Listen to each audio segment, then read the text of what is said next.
பல்வேறு சம்பவங்களை எல்லாம் ராமனோடு இருந்த காலத்திலே நிகழ்ந்த சம்பவங்களை எல்லாம் எண்ணி பார்த்து வேதனைப்பட்ட பின்னாலே இது என்ன இந்த துயரத்திற்கு ஒரு முடிவு வராதா என்று எண்ணி ஒன்றும் தெரியாத காரணத்தினாலே இனிமேல் தான் உயிர் வாழ்வதிலே அர்த்தமில்லை என்று எண்ணி அரக்கியர்களுடைய மத்தியில் இருந்து கொஞ்சம் தள்ளி வந்து அருகிலே உண்டான சிம்சுபா மரம் என்று சொல்லப்படக்கூடிய மரத்தின் கிளைக்கு அருகிலே வந்து தான் வாழ்வதிலே இனி பொருள் இல்லை என்று எண்ணி தன்னுடைய உயிரை மாய்த்து கொண்டு விட வேண்டும் என்று அந்த மரத்திலே படர்ந்திருக்கக்கூடிய ஒரு கொடியினை எடுத்து தன்னுடைய கழுத்திலே சுற்றுவதற்கு தொடங்குகிறார்கள். அந்த நேரத்திலே அந்த கிளைக்கு மேலாக இருந்த அனுமன் பார்த்துவிட்டு துணுக்குறுகிறார்.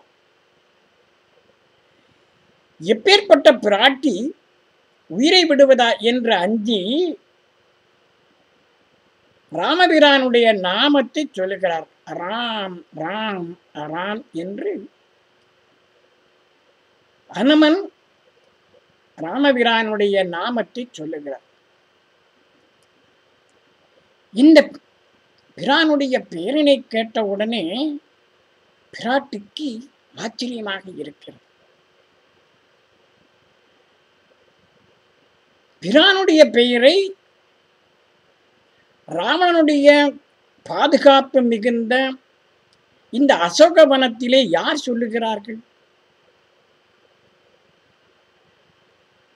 இவ்வளவு பாதுகாப்புக்கு அப்புறமும் காவல்களுக்கு அப்புறமும் கூட இந்த இடத்திலே வந்து பிரானுடைய பெயரை சொல்கிறார்களே.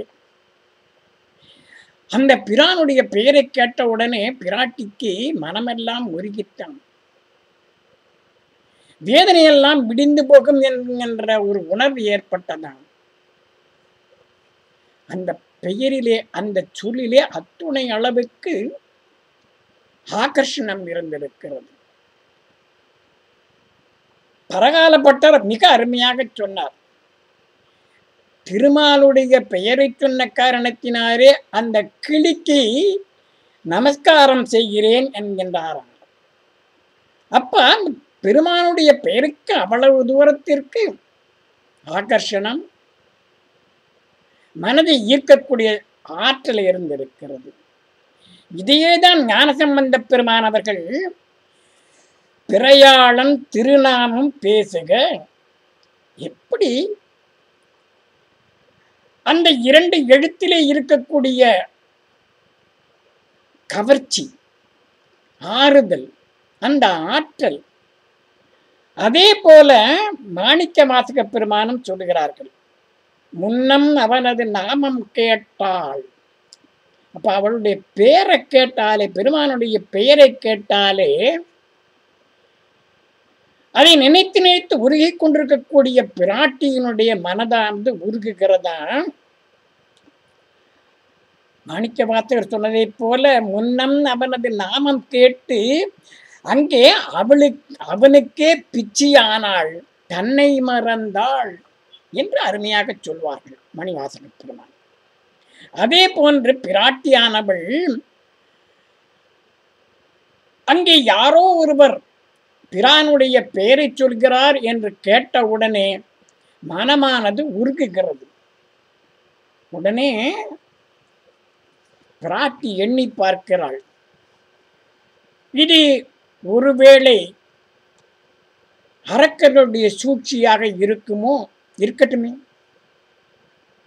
சொல்கின்றவன் அரக்கனாகவே இருக்கட்டும். அதனால் என்ன, பிரானுடைய நாமத்தை அல்லவா சொல்கிறார், அல்லது ஒருவன் தேவனை வந்து சொல்லுகிறானா என்று எண்ணி வியப்படைகிறாள். அந்த நேரத்திலே அனுமன் கீழே இறங்கி பிராட்டிக்கு முன்னதாக நிற்கிறார். ஒரு குரக்கு தினத்தை சார்ந்தவனாக இருந்தாலும் அவனே சொல்லட்டும், யார் சொன்னாலும் இந்த பேரினை கேட்டவுடனே என்னுடைய உள்ளமெல்லாம் பூரிக்கிறது, என்னுடைய கஷ்டங்களெல்லாம் தீர்ந்துவிடும் என்ற நம்பிக்கை என்னுடைய உள்ளத்திலே துளிர் விடுகிறது என்று எண்ணி பார்க்கிறாள். இப்படி நாமத்தை கேட்டவுடனே வாடிக்கொண்டிருந்த பயிரானது தளிர்க்கின்ற நிலையாக துடித்துக் கொண்டிருக்கக்கூடிய உயிரானது துளிர்க்க ஆரம்பிக்கிறது. அரக்கனே ஆக, வேறு ஓர் அமரனே ஆக, அன்றி குரக்கு இனத்து ஒருவனேதான் ஆகுக, கொடுமையாக இரக்கமே ஆக, வந்து இங்கு எம்பிரான் நாமம் சொல்லி உருக்கினான். என்னுடைய உள்ளத்தில் மிகப்பெரிய அளவுக்கு உணர்வுகள் பொங்குகிறது. உருக்கினன் உணர்வை தந்தான் உயிர், இதின் உதவியுண்டோ? இதைவிட மிகச் சிறப்பான அளவுக்கு எனக்கு யார் நன்மையை செய்துவிட முடியும் என்று எண்ணி பார்த்து மகிழ்ச்சி அடைகிறார். உடனே அந்த வந்த ஹனுமான் தான் இன்னார், யாரால் அனுப்பப்பட்டவர், பிரானால் அனுப்பப்பட்டவர் என்று சொல்லி அங்கே பிராட்டியிடத்திலே தன்னை முறையாக அறிமுகம் செய்து கொள்கிறார். அப்ப பிராட்டி ஆச்சரியப்பட்டு கேட்கிறார்கள்,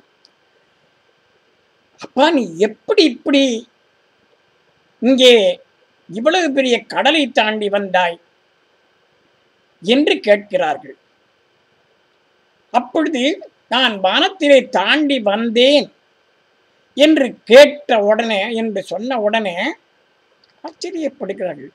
பார்த்தால் சிறிய குரங்கு உருவத்திலே இருக்கிறது, ஆனால் எப்படி உன்னாலே இவ்வளவு பெரிய கடலை தாண்டி வர முடிந்தது என்று சொன்ன உடனே பெருமான், அனுமத் பெருமான்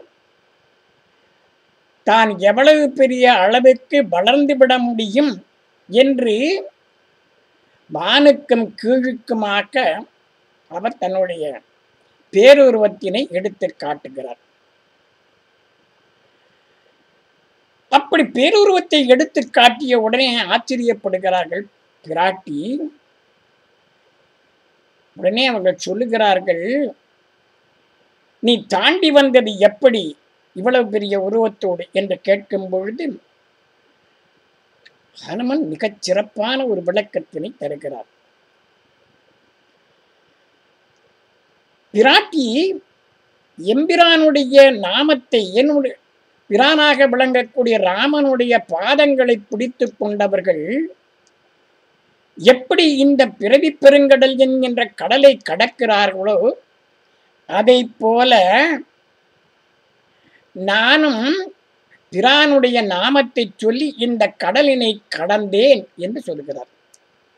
சுருங்கு இடை உன் ஒரு துணைவன் தூயத்தாள் ஒருங்கிடை உணர்வினோர் ஓய்வியில் மாயையின் பெருங்கடல் கடந்தனர் பெயரும் பெற்றி போல் கருங்கடல் கடந்தனன் காலினால். பெருமான் மேலே எந்த விதமான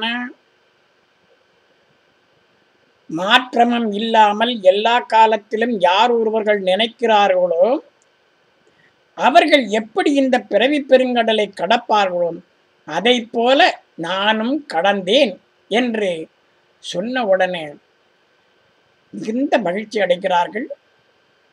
அப்பொழுது ராமன் கொடுத்து விட்ட மோதிரத்தையும் அடையாளமாக கொடுத்து பிராட்டியிடத்திலே வணக்கத்தை தெரிவித்த உடனே பிராட்டி பார்த்து ஆச்சரியப்படுகிறார்கள். இவருக்கு நீ நீண்ட நெடுங்காலம் வாழ்வாய், இந்த உலகத்தில் ஊழிக்காலம் என்பதெல்லாம் ஒரு ஆண்டாக, நீ எல்லா காலத்திலும் நிரந்தரமாக வாழ்வாய். ஏனென்றால் நீ எனக்கு என்னுடைய வேதனையை தீர்த்திருக்கிறாய். பாழிய பனைத்தோள் வீரா துணையிலேன் பரிவி தீர்த்த வாழிய வள்ளலே யான் மறியிலா மனத்தேன் எண்ணின் ஊழி ஓர் பகலாய் ஓர் ஆண்டு எலாம் உலகம் ஏழும் ஏழும் தீவுற்ற ஞான்றும் இன்றியென இருத்தி என்று ஆசீர்வாதம் செய்கிறார்.